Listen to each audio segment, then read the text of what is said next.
we've talked a little bit in the past about how weather affects what we do as a coating company, but it just randomly started raining this afternoon and just quit. And I think we need to do a little more of a deep dive into how weather affects us, kind of maybe before we start our processes, during our processes, and after.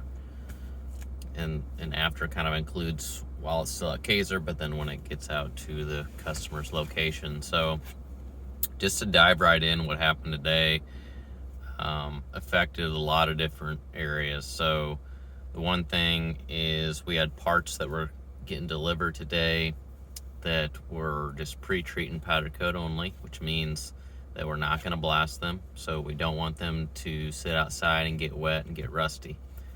Really big job. We'll post some pictures of it. It's about 1,000 linear foot of gates and panels, pinning for like livestock.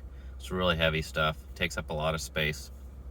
And our customer wanted to get it delivered to us because they didn't have room at their facility to keep it inside. And they did a good job notifying us and kind of communicating with us of that, because they knew we weren't blasting it and they didn't want it to get rusty. So kudos to them on that. They were thinking ahead. So I said, yeah, just go ahead and bring it to us and we'll figure out a way to get it inside so it doesn't get rained on.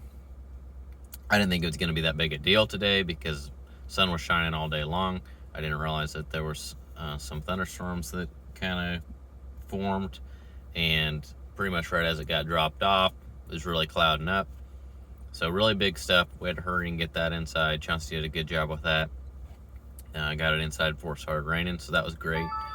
Also, in the middle of all that, we're blasting and priming about 90,000 pounds of steel right now that's at Kaiser. So priming a ton of steel for a job that's going to be coming up here in the near future. The steel is actually the framework of the building.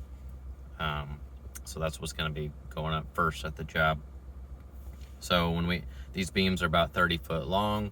We have, we're split them into a couple different batches, but we're working on a batch about 25 right now. And so when they're blasted, we roll them out of the booth on carts. If it's sun shining, we can leave them sitting outside. Usually got about 10, 15 carts of them cycling through, so we don't have space to keep all those inside at once. At the same time, we're priming. So when the primer is still wet, not dry to touch, that can be pulled out of the paint booth as long as the weather outside is nice and sunny. That can sit outside and dry. So we kind of have both those things happening. Blasted beams sitting outside, some painted beams sitting outside. Some of them we keep inside under the roof, but we don't have space to keep a huge project like that all inside at once. So starting to rain.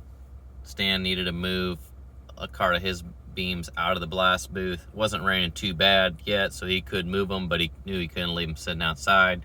The shop floor was full of beams that had been primed today, and Jess had a cart in his booth that he had just got done priming, so that was wet. You definitely don't want that to go outside and get rained on. The stuff that was inside was dry enough that it could go out and get a little bit of moisture on it. How do we determine that? Look at the data sheet, product data sheet for the paint that we're spraying. It'll tell you, how long is it dry to touch, how long before you can handle it, how long, and it tells you all the different times when it's okay. So they were from the morning. It's a fast drying product. So we pulled a couple carts outside. They were already primed and dry, and then got our carts moved around and kept the stuff inside under the roof that needed to be before it started raining. So all that was happening. And remember, these are big, long, 30-foot long beams. Like I said, we're doing a batch of 25 right now, so that's a lot of stuff to move around. While Chauncey was trying to get the 1,000 linear foot of gates inside so that doesn't get rained on. So there's a lot of stuff happening there. In the middle of all that, customers are still dropping off and picking up other projects. So trying to keep all that going. And what that all boils down to in this situation was, we had two things happening. One was before process. on the gates and panels. We don't want those to get rained on and get rusty because we're just pre-treating and powder coating. That wouldn't be good. The other thing, we're mid-process with blasting and painting a project that has to go outside to get out of the booths because it's so big, and then brought back inside, but we can't keep it all inside at once.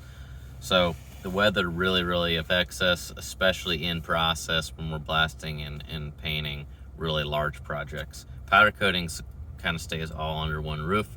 We don't really have to come outside in between.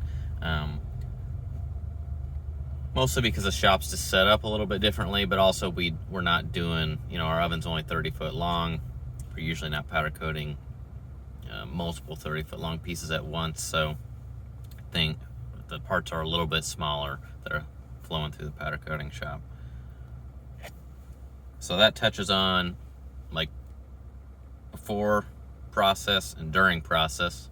We'll do another video on after process and how weather affects that.